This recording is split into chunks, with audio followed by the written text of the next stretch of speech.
Hello, everyone. Welcome back to another episode of Tiny Talk. My name is David New, and I'm the founder of Tiny Pulse. Today, I'm delighted to be joined by Mike Adema, the president and CEO of Altek Supply. Welcome, Mike. Thanks for having me. Yes. So before we jump in, Mike, I'd love for you to share with the audience, what does Altek Supply do to delight their customers? So we're a wholesale master distributor into the oil and gas sector, and we have an intense focus on just baseline expectations. We don't overcomplicate things. We got quality products, and we deliver on our promises. That's awesome. And then, one of the things that stood out, because I know that you have a mix of a lot of blue collar people who have to go in the field and also some people who are white collar in the office. But what stood out was this recent LinkedIn post where you were sharing really transparently all the insights and data about your manager of the month that you had in May, and we'll have screenshots below. But can you first share with me what inspired you or your leadership or Tracy to come up with a theme for a month? And do you do this on an ongoing basis? Yeah, it's one of the things we really appreciate about having Tiny Pulse, within our network, is being able to get creative about how we engage and award and acknowledge some of the great people that we have within Altek. And through COVID, the managers have really stepped up. I mean, we've always had great managers, but we've never been tested like this. And everyone's stepped up amazingly, and we were hearing it throughout the company, and we just wanted to find a way that they could be heard and acknowledged. And so do you was April a different theme, or June or July a different theme as well, like communications month or growth and development month, or is that more of a one-off that you experienced? Through COVID, it's been so evolving. So as CEO, I'm a chief emotional officer right now, and managing the terror from COVID from March when everything was rolling out, and then pivoting. So when we were a necessary service and we were going to remain open, then it went to what are we going to do, because there wasn't a lot of business. So then we went to more growth, personal development, and the managers really led that way. And then it went into individual process improvement. That was a major focus. Now it's a bit on recovery and what the future looks like. So it's been evolving month over month. Yeah. Well, on that note, before I jump into the manager month, because that was in May, and at least COVID was kind of roiling through our hemisphere, probably around the March timeframe. What were some of the things that you were seeing yourself or your management step up that was having a really positive reaction that prompted you to want to spark a whole month about getting feedback on their front? Yeah, I think the main thing was just their example that they set. Through COVID, we've done a lot of things as far as wages and being able to manage costs, and we've avoided mass layoffs because the company as a whole stepped up and everyone stepped up to help out. But the managers really set the example, and they were fairly positive, fairly optimistic, very engaging with their teams, having daily meetings. Everybody found that level of engagement was necessary to be increased dramatically than we would otherwise. Mm-hmm. Yeah, they crushed it. Wow, that's fantastic. And I know that during the month of May, you pulsed out 4 questions. And when you were coming up with that pulse question strategy for the month of May, of course, the outcome is only going to be as good as the intentionality about the 4 questions that you picked, or you and Tracy and the team picked. Can you share how you folks came up with picking those 4 questions? Again, going through COVID, we wanted to make sure people were getting what they needed. Mm-hmm. Not just from the company, but from the individual managers. So top-down strategy, we're only as good as the information and communication channels that we have. Yeah. And so week over week, we talked about how we can, we knew we had great managers, but we wanted to make sure we weren't overlooking anything, because none of us had been through this before. So it's not like we pulled out our COVID handbook and went, okay, here's what we do. It was evolving. So we wanted to make sure everybody's individual team got what they needed from their managers. So it was a combination of, what are you getting what you need now? And then we can start building a program of training and engagement coming out of COVID. Mm-hmm. And so the questions that you came up with, and I'll paraphrase right now. One was around, do you have confidence in leadership to navigate through the current economic climate? Number two was, how satisfied are you with the level of communication, which you just touched on? Number three was rating the regular cadence of one-on-ones with the manager and their team.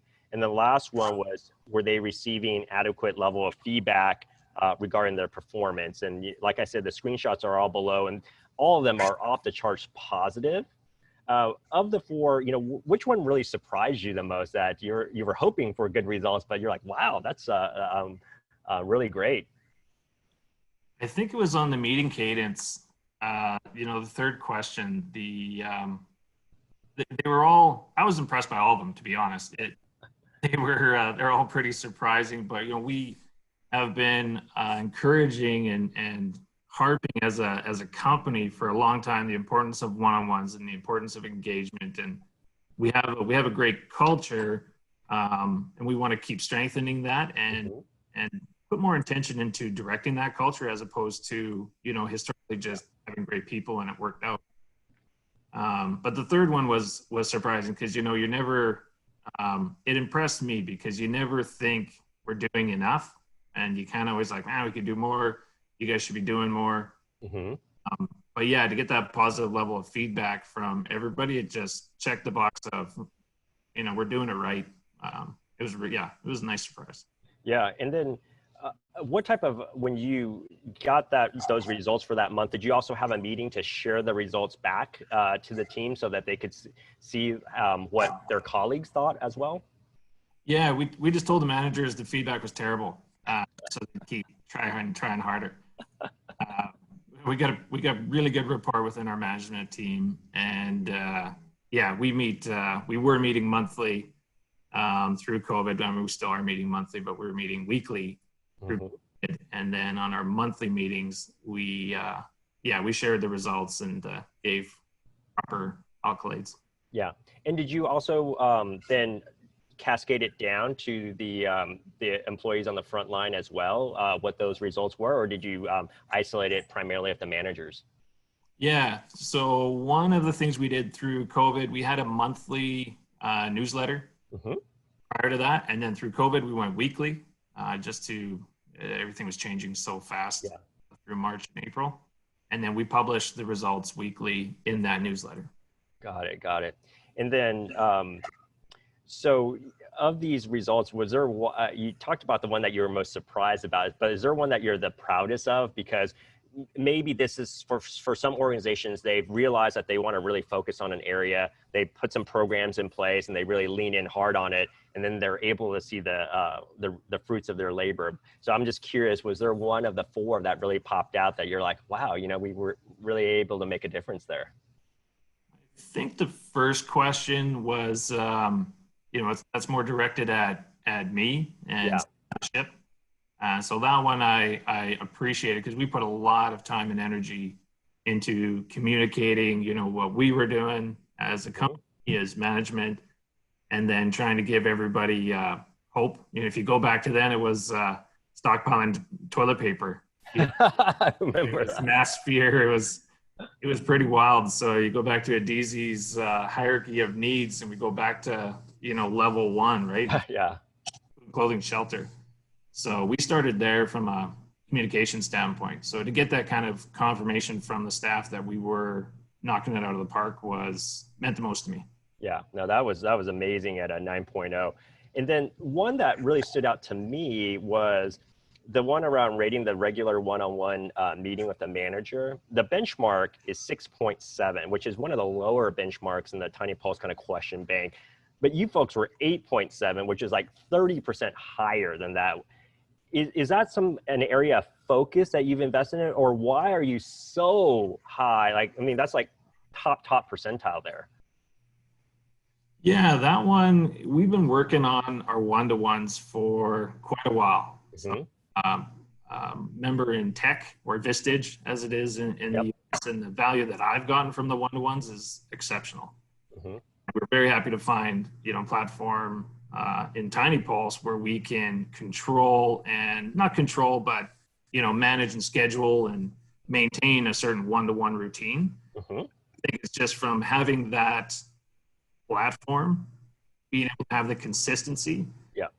You know, I think that's why the rating is good, and we can build off of one-to-ones, you know, month over month, and great direction around that. I really think it's the consistency for how long, you know, as entrepreneurs, we have ideas, we run off in this direction, and we run off in that direction, and really tried not to do that from a business standpoint, but certainly from a culture standpoint, when we come up with something good, like a one-to-one, you know, the consistency, I think, is where, you know, we wouldn't have been that high the first 2 or 3 one-to-ones going back a couple years ago. So.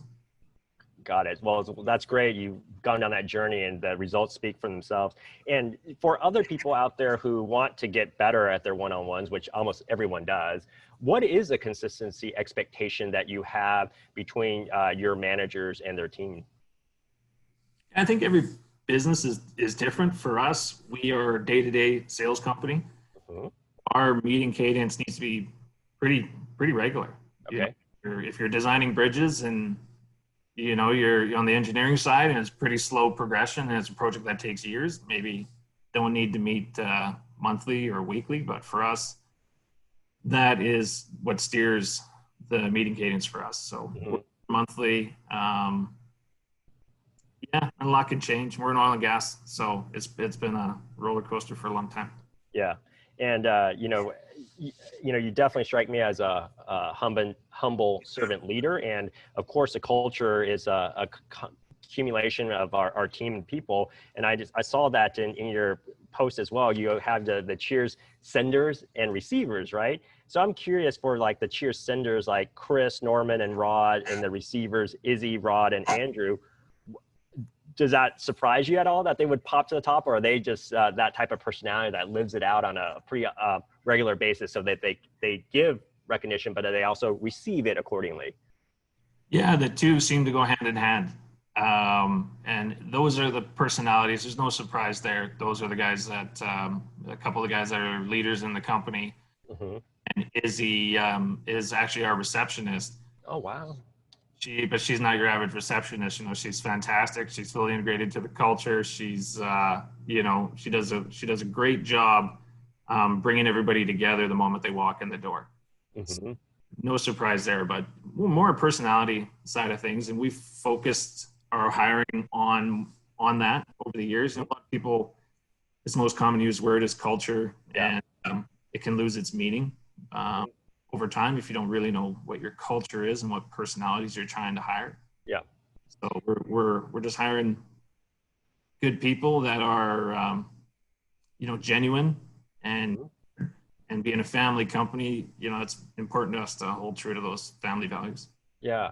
And then Mike, I remember that interview I saw with how awesome you were able to interview your mom, who started the organization. And the quote that stuck out to me was, "We before me." And then you just talked about the culture and really hiring for that as well. How much of your time as CEO do you spend on the people and the culture side of the business? It was a lot. Now it's less. So, you know, percentage was, you know, if you get the people right, everything else is easier. So now with our HR team and everybody being in alignment, it kind of just happens on its own now. Mm-hmm. Of course, with issues like COVID and recession and so forth, you know, my input comes a little bit more. But with the platform in Tiny Pulse and with our team right now, it kind of turns along. We set the path and we check in on it every once in a while. So as you get close to wrapping it up, I know you had May as manager month. Do you plan to have another theme month coming up? I know you had like the June like fitness challenge, which was kind of fun to see on LinkedIn as well. But are there other theme months that you're going to focus on from a HR or development perspective? Yeah, we're evolving that. We will absolutely. We're waiting to see what July and August hold for from a business standpoint as well.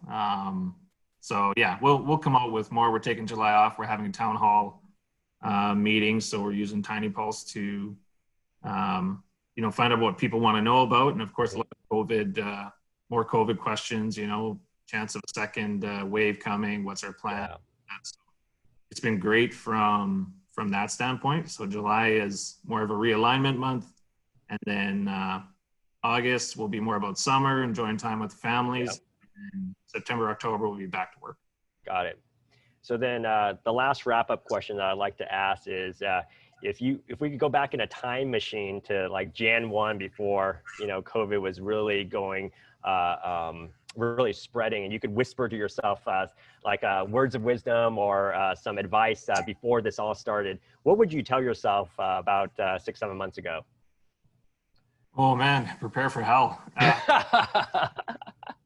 Yeah, it's been a crappy year. I don't think too many people will argue that. You know, we lost mom in February as well, so it's work on yourself and prepare for toughest year. Wow.